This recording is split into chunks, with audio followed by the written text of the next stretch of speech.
জয় গৌর, জয় নিতাই। আজ 8ই শ্রাবণ 1433 ও 25শে জুলাই 2026 শনিবার শয়ন একাদশী। এই শয়ন একাদশীর দিন আমি শ্রী চৈতন্য চরিতামৃত পাঠ করছি। আজ আমি পাঠ করছি শ্রী চৈতন্য চরিতামৃতের মধ্যলীলা দ্বিতীয় খণ্ড ষষ্ঠদশ পরিচ্ছেদ শ্রী চৈতন্য মহাপ্রভুর বৃন্দাবন যাওয়ার প্রচেষ্টার শ্লোক 29 থেকে 44। হরে কৃষ্ণ কৃষ্ণ কৃষ্ণ হরে হরে, হরে রাম রাম রাম হরে হরে। শ্লোক 29। নিত্যানন্দের পরিচয় সব সেবক শনে, বহুত সম্মান আসি কইল সেবকগণে। শ্লোকার্থ: সেখানকার সমস্ত সেবকদের সঙ্গে নিত্যানন্দ প্রভুর পরিচয় ছিল। তারা সকলে এসে তাকে বহু সম্মান করলেন। ইতি শ্লোক 29। শ্লোক 30। সেই রাত্রি সব মহান্ত তাহাঙ্গী রহিলা, বার ক্ষীর আনি আগে সেবক ধরিলা। শ্লোকার্থ: সেই রাত্রে সমস্ত মহান ভক্তেরা সেখানেই রইলেন এবং গোপীনাথ দেবের সেবকেরা 12টি পাত্র ক্ষীর এনে নিত্যানন্দ প্রভুকে দিলেন।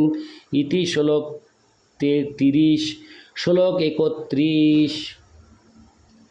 ক্ষীর বাটি সবারে দিল প্রভু নিত্যানন্দ, ক্ষীর প্রসাদ পাঙ্গা সবার বাড়িল আনন্দ। শ্লোকার্থ: নিত্যানন্দ প্রভু সকলকে সেই ক্ষীর বেটে দিলেন। ক্ষীর প্রসাদ পেয়ে সমস্ত ভক্তরা অত্যন্ত আনন্দিত হলেন। ইতি শ্লোক 31। শ্লোক 32 থেকে 33। মাধবপুরীর কথা গোপাল স্থাপন, তাহারে গোপাল জয়ছে মাগিল চন্দন, তার লাগি গোপীনাথ ক্ষীর চুরি কইল, মহাপ্রভুর মুখে আগে কথা শুনিল। শ্লোকার্থ: ভক্তরা পূর্বে শ্রী চৈতন্য মহাপ্রভুর কাছে শ্রীপাদ মাধবেন্দ্রপুরীর কথা, গোপালের স্থাপন, কিভাবে তার কাছে চন্দন চেয়েছিলেন, তার জন্য গোপীনাথ কিভাবে ক্ষীর চুরি করেছিলেন, এই সমস্ত বৃত্তান্ত শ্রী চৈতন্য মহাপ্রভুর কাছে শুনেছিলেন। ইতি শ্লোক 32 থেকে 33। শ্লোক 34। সেই কথা সবার মধ্যে কহে নিত্যানন্দ, শুনিয়া বৈষ্ণব মনে বাড়িল আনন্দ। শ্লোকার্থ: সকলের কাছে নিত্যানন্দ প্রভু সেই সমস্ত কাহিনী বর্ণনা করলেন এবং তা শুনে সমস্ত বৈষ্ণবেরা অত্যন্ত আনন্দ হলেন।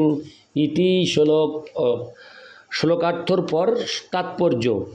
এখানে মহাপ্রভুর মুখে কথাটি অত্যন্ত তাৎপর্যপূর্ণ। কেননা শ্রী চৈতন্য মহাপ্রভু প্রথমে তার গুরুদেব শ্রীপাদ ঈশ্বরপুরীর মুখে এই কাহিনীটি শুনেছিলেন। মধ্যলীলার 4র্থ পরিচ্ছেদের 18 শ্লোকে সেই কাহিনীর বর্ণনা রয়েছে। শান্তিপুরে শ্রীপাদ অদ্বৈত আচার্যের গৃহে কিছুদিন অবস্থান করার সময় মহাপ্রভু মাধবেন্দ্রপুরীর কাহিনী নিত্যানন্দ প্রভু, জগদানন্দ প্রভু, দামোদর পণ্ডিত এবং মুকুন্দ দাসকে বলেন।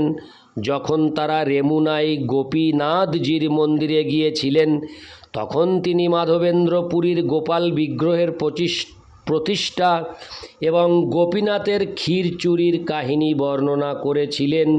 এই ঘটনার ফলে গোপীনাথজি ক্ষীরচোরা গোপীনাথ নামে পরিচিত।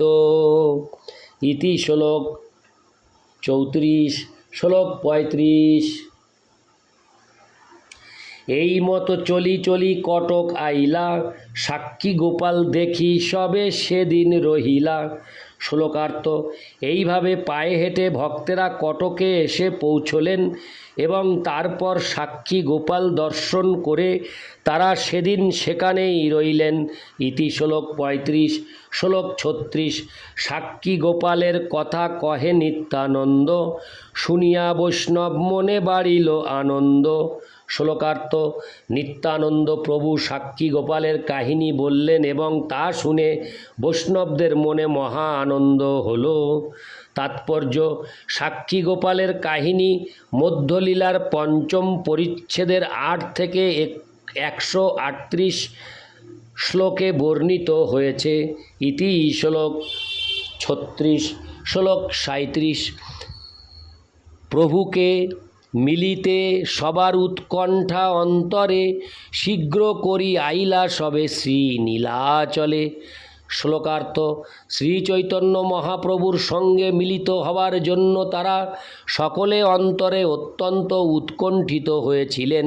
তাই তারা দ্রুত গতিতে শ্রী নীলাচলের দিকে অগ্রসর হলেন। ইতি শ্লোক 37। শ্লোক 38। 18 নালাকে আইলা গোসাঙ্গী শুনিয়া, 2 মালা পাঠাইলা গোবিন্দ হাতে দিয়া। শ্লোকার্থ: শ্রী চৈতন্য মহাপ্রভু যখন সংবাদ পেলেন যে ভক্তরা 18 নালায় এসে পৌঁছেছেন, তখন তিনি গোবিন্দের হাতে 2টি মালা তাদের কাছে পাঠালেন। ইতি শ্লোক 38। শ্লোক 39। 2 মালা গোবিন্দ দুজনে পরাইল, অদ্বৈত অবধূত গোসাঙ্গী বড় সুখ পাইল। শ্লোকার্থ: সেই মালা 2টি গোবিন্দ শ্রী অদ্বৈত আচার্য ও শ্রী নিত্যানন্দ প্রভুকে পরালেন এবং তারা দুইজন তখন অত্যন্ত আনন্দিত হলেন। ইতি শ্লোক 39। শ্লোক 40। তাহাঙ্গি আরম্ভ কইল কৃষ্ণ সংকীর্তন, নাচিতে নাচিতে চলি আইলা 2 জন। শ্লোকার্থ: সেখানেই তারা কৃষ্ণ নাম সংকীর্তন আরম্ভ করলেন এবং নাচতে নাচতে অদ্বৈত আচার্য ও নিত্যানন্দ প্রভু জগন্নাথপুরীতে পৌঁছলেন। ইতি শ্লোক 40। শ্লোক 41। পুনঃ মালা দিয়া স্বরূপাধি নিজগণ, আগু বাড়ি পাঠাইল সচির নন্দন। শ্লোকার্থ: তারপর স্বরূপ দামোদর প্রমুখ তার অন্তরঙ্গ পার্শ্বদের আগ বাড়িয়ে শচীনন্দন শ্রী গৌরহরি পুনরায় মালা পাঠালেন। ইতি শ্লোক 41। শ্লোক 42। নরেন্দ্র আসিয়া তাহা সবারে মিলিলা, মহাপ্রভুর দত্ত মালা সবারে পরাইলা। শ্লোকার্থ: ভক্তগণ যখন নরেন্দ্র সরোবরে এসে পৌঁছলেন, তখন স্বরূপ দামোদর প্রমুখ শ্রী চৈতন্য মহাপ্রভুর পার্শ্বদেরা তাদের গলায় শ্রী চৈতন্য মহাপ্রভুর দেওয়া মালা পরিয়ে দিলেন। ইতি শ্লোক 42। শ্লোক 43। সিংহদ্বার নিকটে আইলা শুনি গৌর রায়, আপনে আসিয়া প্রভু মিলিলা সবাই। শ্লোকার্থ: ভক্তরা সিংহদ্বারের কাছে এসেছেন শুনে শ্রী চৈতন্য মহাপ্রভু স্বয়ং এসে তাদের সঙ্গে মিলিত হলেন। ইতি শ্লোক 43। শ্লোক 44। সবালঙ্গা কইল জগন্নাথ দর্শন, সবালঙ্গা আইল, হরে কৃষ্ণ, সবালঙ্গা আইলা পুনঃ আপন ভবন।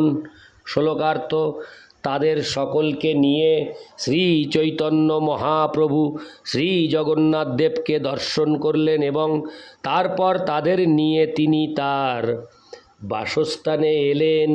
ইতি শ্লোক 44। হরে কৃষ্ণ কৃষ্ণ কৃষ্ণ হরে হরে, হরে রাম রাম রাম হরে হরে। জয় গৌর, জয় নিতাই।